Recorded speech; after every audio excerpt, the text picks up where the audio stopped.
Masarap na suka na gawa sa saging na saba. Sa ganito kadaming saging, ang dami nang magagawa. Napakaasim nito at ang bango. Kung may mga tirang saging kayo kaysa naman mabulok, gawin nyo na ng suka. Sobrang sarap nito gawing sausawan. Tara, umpisahan na natin gumawa ng suka. At dito, meron tayong saging na saba, o sabas sa Bisaya, at balatan lang muna natin ito.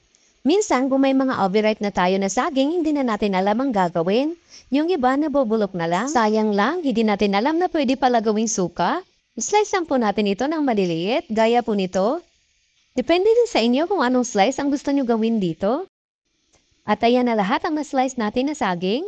I-ready na natin ang ating lalagyan at ilipat na natin dito.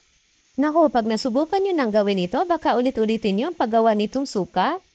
Napakabango talaga at healthy pa kasi gawa ito sa saging na saba. Alam naman natin na napaka-healthy talaga ng saging na saba. Takpan lang natin ito at ilagay natin sa isang lugar na hindi nahahanginan.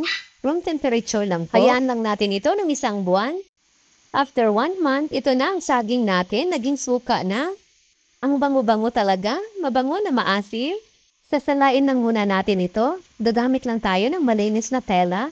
At kung umabot kayo sa puntong ito ng ating video, maaari po ba na pusuan nyo at i-share ang ating video? Napakalaking tulong na po niyan para sa akin. Maraming salamat po. At ayan na po lahat ang suka natin. Ilipat lang natin ito sa bote. Sa bango nito, parang ang sarap inumin. Medyo matagal nga lang, pero kung sunod-sunod ang paggawa nyo, hinding-hindi na kayo mauumusan pa ng suka.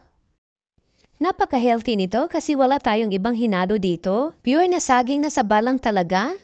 O ayan, sampulan natin sa ating tamban fish cracker. Ang sarap talaga ng suka, ang bango. Maraming salamat. Hanggang sa susunod po.